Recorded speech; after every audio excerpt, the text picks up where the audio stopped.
जी, बिस्मिल्लाहिर्रहमानिर्रहीम। बहुत शुक्रिया।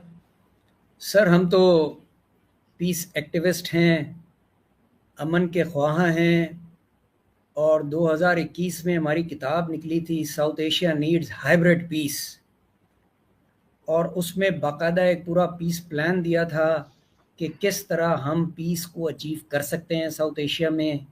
और उस किताब की वजह से मुझे एक नौकरी से भी तकरीबन बेदखल किया गया, क्योंकि जो इंटरव्यूअर्स थे उनका ये ख्याल था कि भारत के साथ तो पीस मुमकिन ही नहीं है, आप कौन सी बातें कर रहे हैं।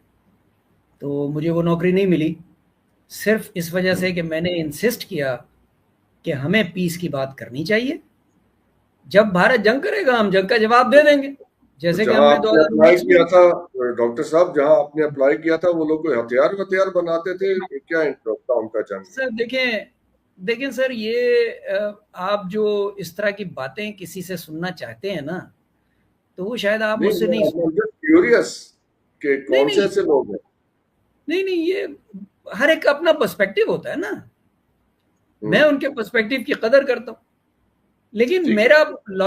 मेरा लॉजिक सिर्फ ये था कि अगर जनरल ज़िया यूनिफॉर्म में रहते हुए क्रिकेट डिप्लोमेसी कर सकते हैं, परवेज मुशर्रफ यूनिफॉर्म में रहते हुए नेपाल हैंडशेक कर सकते हैं, तो हम क्यों नहीं कर सकते? ठीक है। और वाई जब नॉट। लड़ेगा तो जवाब देंगे। 2019 में भी दिया, 2025 में भी दुरुस्त। दिया। लेकिन आम हालात में मैं हमेशा आपसे अर्ज करता हूं, गो बैक टू बेसिक्स।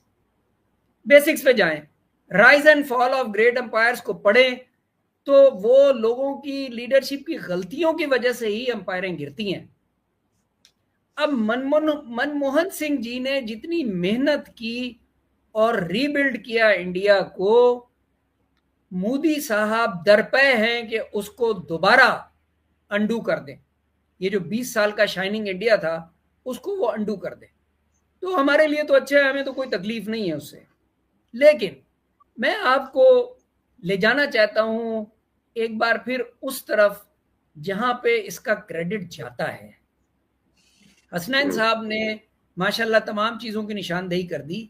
मैं एक चीज़ की निशानदेही करना चाहता हूं कि इस हुकूमत को, मोदी सरकार को बुरी तरह एक्सपोज किसने किया।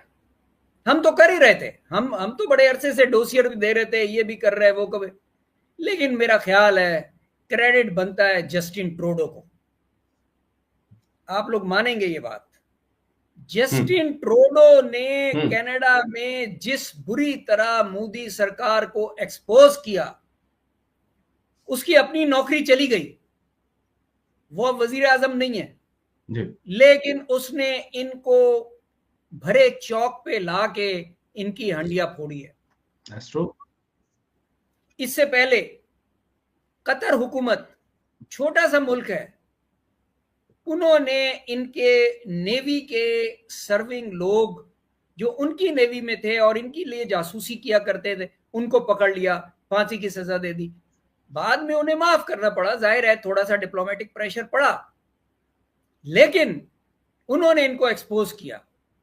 हमने कुलभूषण पकड़ा, सजा दी, अभी भी जेल में है।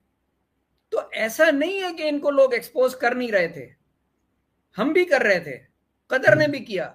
लेकिन जो डेंट जस्टिन ट्रूडो ने इनको मारा है, वो मेरा ख्याल है हम में से कोई नहीं मार सका। Number one.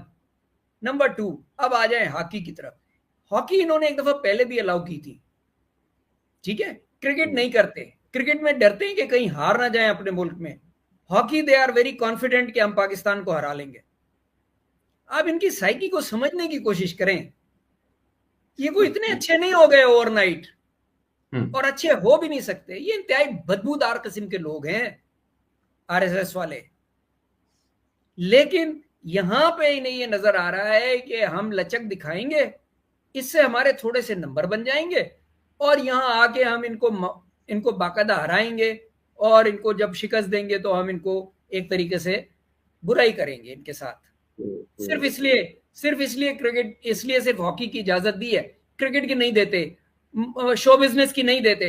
इनको पता है आतिफ असलम के सामने उनका कोई सिंगर नहीं खड़ा हो सकता इस वक्त। नहीं खड़ा हो सकता। Yes.